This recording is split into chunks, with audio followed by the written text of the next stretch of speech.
Good morning. Another meditative morning for me. Been up for quite a while. It's because I went to bed a little bit earlier than I sometimes do last night. Yesterday I had a strong awareness that I chose to be here now, and as I meditate on that this morning, I realized that there's a whole lot of us that chose to be here now. This is our time, this is our hour, this ninth wave.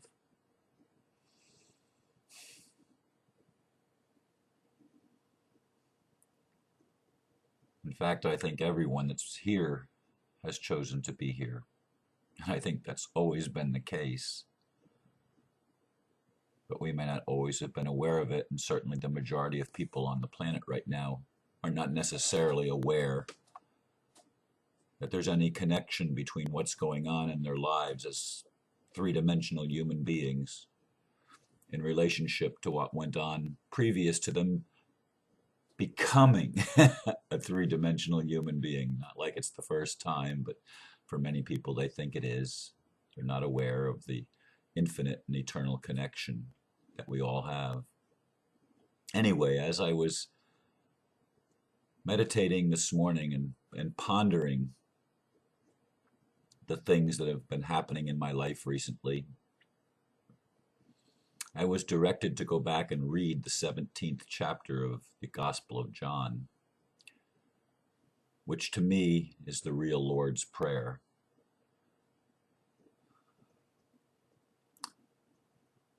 And I encourage you, no matter what your religion is, if you can lay your hands on a New Testament or on the Bible, I suggest that you go and you read the 17th chapter of John. I don't read the Bible anymore like I used to. There was a time in my life when I read the Bible faithfully day after day after day and read the Bible through many times over, memorized many scriptures. And I don't resent that or regret that in any way, shape, or form, even though I often say that I love Jesus, but Christianity is a non-Christian religion. And I absolutely believe that that's true, because Christians themselves in the modern day and age do not believe the message that Jesus came to deliver as I understand that message. And that message in the 17th chapter of John is clear, that he wanted the world to know that he was one with the Father, that they were in him, and we all are one in the Father. That's the ultimate thing. Unity is not some little side issue in this whole spiritual awakening process. It is the central issue. It is the absolute middle of what it's all about. It's about realizing that the world system is a world of separation, but the spiritual world is a world of unity. That's the ultimate meaning of creation. Division, separation, discovery, remembrance. We are one. We are one family. We have one purpose, and that purpose is to love. There is no other purpose. There is no other meaning. And what is love? Love is always inclusive. I keep saying that to you because the Spirit keeps saying that to me.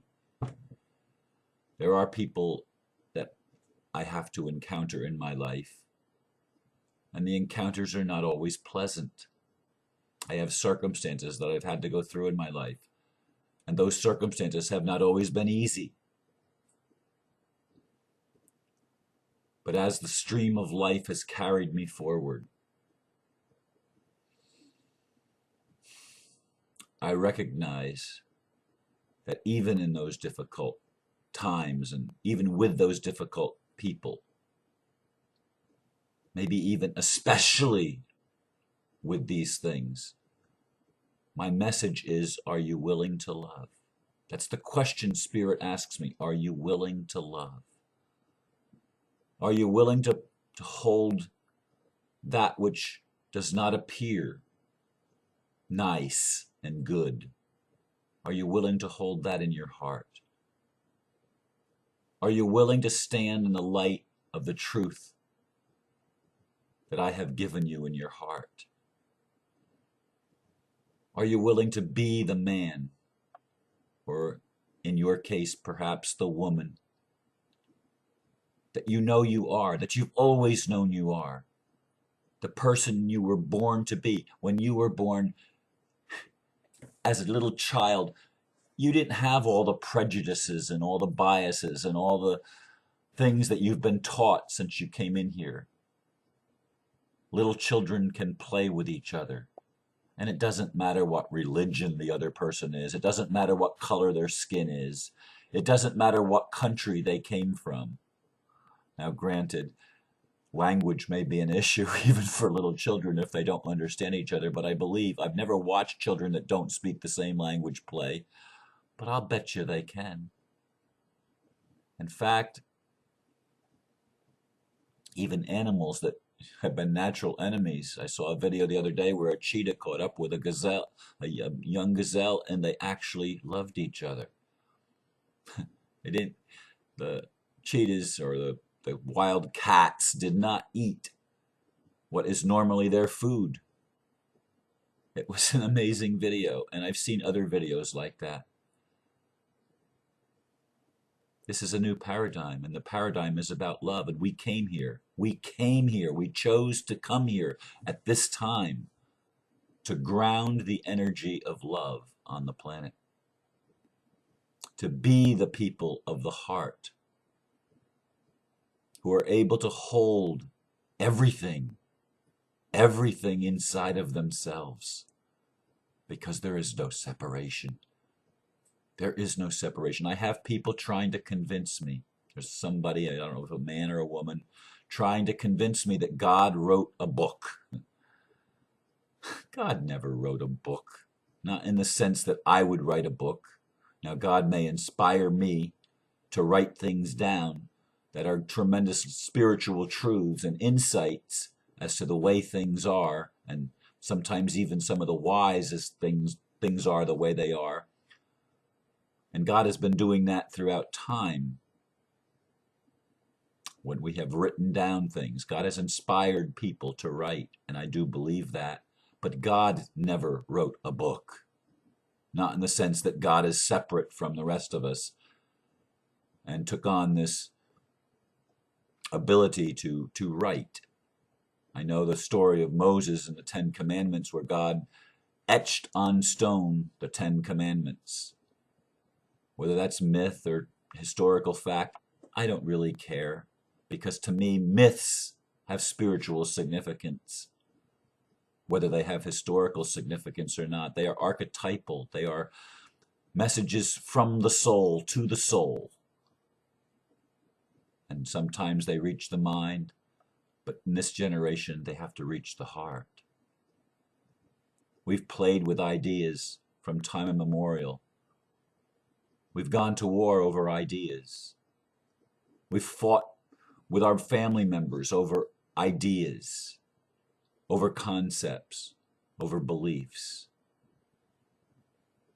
This is the time that we've come here now to put away those childish behaviors. It's not good enough anymore to fight over who's right and who's wrong. The only message is that Spirit is giving me to give to you is that we are here this time to love, to try to understand each other, to put ourselves in the other person's shoes. Just because we were born one way and someone else was born another way does not make us right and them wrong. It doesn't. It can't. There's only one God and Father of us all. There's only one God and Mother of us all. Whether we're talking about the Creator or the creation, it is one. That's the central message. Unity is the central message. When we seek God, in the world around us. We can't find him in the world around us because our world is built on separation and on egos battling with each other to try to be right. It's such foolishness when you see it, but when you're in it, it doesn't feel foolish because you want to be right, because you think you are right. I know because I've been there. I've had the privilege of experiencing that in my life. I came here. I chose to be here at this time to learn these things so that I could embody them and share them with you and with everyone that is willing to listen. There's a special person, a special kind of person, a special kind of people in this world right now. People of the heart. It's our job to raise our consciousness to the point where there is no more separation, where the duality that's in the world, the polarization that's in the world, is all embodied within us, and we recognize it and make peace with it. Because we've learned to love. We've learned to be. We've learned to be real, authentic, loving, kind, compassionate, brilliant in our knowledge and our wisdom, shining like the sun itself, shedding its light into the dark corners of our world where people are still hurting and still crying out for love. It's our job to give them that love, to hold them in that place within us, that they are accepted and acceptable. Because love is not conditional. We've made it conditional for so much of our history. So much has been implanted within our very cells. And it shows up as anger. It shows up as sadness. It shows up as grief. But behind all that is love. Underneath all that is love. And it's our time to shine and shed forth that love in our hearts to the world. It's not an easy task, we've been called, because many people in the world still don't get it. They still don't understand. But many of us do. And I want you to know this morning that I appreciate each one of you that is getting it, that is waking up, that is remembering, because we had chose to be here now. We chose to play this role. We chose to hold the whole world in our hearts so that the world might know that God is one in us and we are one in God, and there is unity. Despite all the appearances to the contrary, there is unity. There is oneness, and that is the ultimate truth, the quintessential truth of all revelation is embodied in the 17th chapter of John, that the world may know that God sent us. It's not just Jesus anymore. It's not just Jesus anymore. It's not just one of the masters. It's all of us, regardless of all the things that we've used to separate. We are one, and the world will know by our love and our compassion and our tender mercies.